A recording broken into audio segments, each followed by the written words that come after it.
Hello students, so once again we are here with another video on poetic devices, and in this video we will be taking all these poetic devices poem wise. Okay, so we will start with our first poem, and the first poem is My Mother at 66. Here we will see what poetic devices are used over here. You may get these questions in RTC. So first of all we take simile, where simile is used, where the line comes, her face Asian like that of a corpse. Okay, Asian like, so like word is used, it is compared to a corpse, so this is poetic device simile. Wan pale as a late winter's moon, on second page, wan pale as, so as word is used, so again this is simile. So these two lines, okay, are having similes, her face Asian like, and then on the second page, wan pale as a late winter's moon. So these two lines are there with simile. Then where it is written trees sprinting, okay, trees sprinting, this is personification. Why? Because trees are inanimate things, non-living. Okay, that way it's not human beings, they cannot run, they cannot sprint. Sprint is we can say fast running. Trees cannot run, but if this is taken trees, we can say sprinting, it means this is personification. Okay, then we come to children spilling out of their homes. Okay, this is imagery. Okay, this is imagery. You can take this image and then you can imagine, okay, what would be happening over there. So this is children spilling out of their homes. Then symbols are also used in this poem. Symbolism is there. Symbols means sprinting trees, spilling out children. So this both together can be taken as symbols. Okay, why? Because these sprinting trees and spilling out children, they are used, or they stand for youth, vigor, vitality, life, growth. So this way these are the symbols. Okay, here we can say these are the symbols. Or on the next page, winter's moon. Okay, winter's moon also symbolizes, we can say, frail health, ill health, dullness, decay, death. This all, we can say, this all is symbolized by this one thing, the late winter's moon. Okay, this way we can say this poem is having symbols also. One more is there, irony.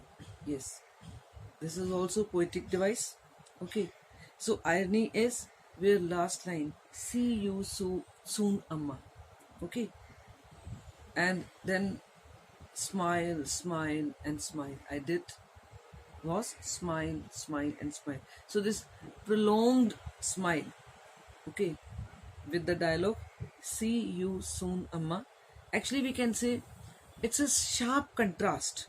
Okay, sharp contrast where what is going on in his heart, what she is thinking and what she is showing. She's thinking that maybe this could be the last meeting. This is what she's thinking in her heart, but outwardly she is smiling only. Okay, so two contrasting things are going on. So this way we can say this is irony.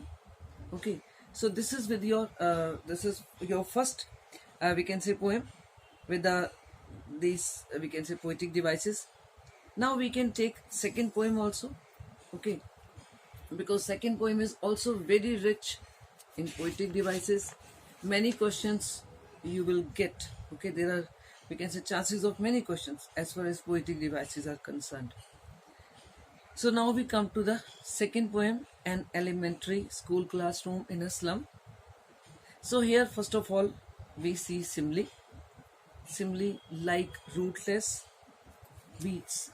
Okay, second line, like rootless weeds. So these children, slum children, they are compared to the weeds, and the word is used like. So that's why this is simile. Comparison is done using the word like. Then second, we can say place where simile is used, more lines. Slums as big as dooms. Okay, next page. As big as dooms. Doom means hell. Okay, so it means slum is compared to hell. So again comparison is there. It means this is simile. Okay, then here only on the second page, mended glass like bottle bits. Their life is compared. Here poet is trying to say that the life is scattered like small pieces of bottle. Okay, so scattered life is here discussed. Okay, or we can say compared with the help of again like. So it means these are the examples of simile. Now we take metaphor. Here metaphor is also used. On this page, paper seeming boy. Okay, here the boy is compared to thin paper, means malnutritious children or thin boys, thin children, okay, who are very weak in bodies. They are compared to, we can say here, they are compared to paper seeming boy. In this way they are compared to this thin paper. Okay, just to show that their life is means their bodies are very thin. Then metaphor, slag heaps. Okay, so here slag heaps means their children are actually their children, these children's faces and the bodies are compared to the slag. Okay, this way. Or we can say maybe the poet was here trying to say that they never take bath. Okay, they are unwashed faces and they come to the school. So this way we can say metaphor is used. Then there is imagery also used in this poem. Okay, imagery is gusty waves. If you remember, what is imagery? Means one word is given and image is tried to create. The poet here tries to create an image. Okay, so when he talks about this gusty waves, it means he's trying to talk about energy. Okay, gusty wave image is taken to describe energy. So gusty waves. So this is imagery. Even slag heaps and 2-3 times foggy word is used. Okay, all these are images to describe the conditions of the slum. Foggy means there is no hope. Okay, there is no morning, there is no brightness, no, we can say, bright rays of sun in their life. So all these words are imagery words. Then there is word civilized domes. If you remember in this poem, okay, civilized domes. So civilized domes actually, where it is used here when he's talking about the things which are hung on the wall in the classroom. So he talks about civilized domes. It means it is to show the civilized societies. Okay, here domes are symbol to show the civilized societies, where the societies are civilized but these slum children remain poor. Then here only, future painted with a fog. He talks about this, that their future is painted with a fog. And what does it mean? That their future is uncertain. This is what we talk. Okay, last line on this page, future painted with a fog means their future is uncertain. And if you get this line and your question is what is poetic device, what is a figure of speech, and which line carries this figure of speech, then you will take this line. Okay, future painted with a fog, and this is imagery. Okay, then there is one more, when here he talks about cramped holes on this page. Okay, we can say fifth line, cramped holes. Cramped holes here, this image is used for what? Very small houses. Okay, small and dirty houses, congested rooms. So for that, this image is given cramped holes. Here in this poem, we can say even repetition is also used.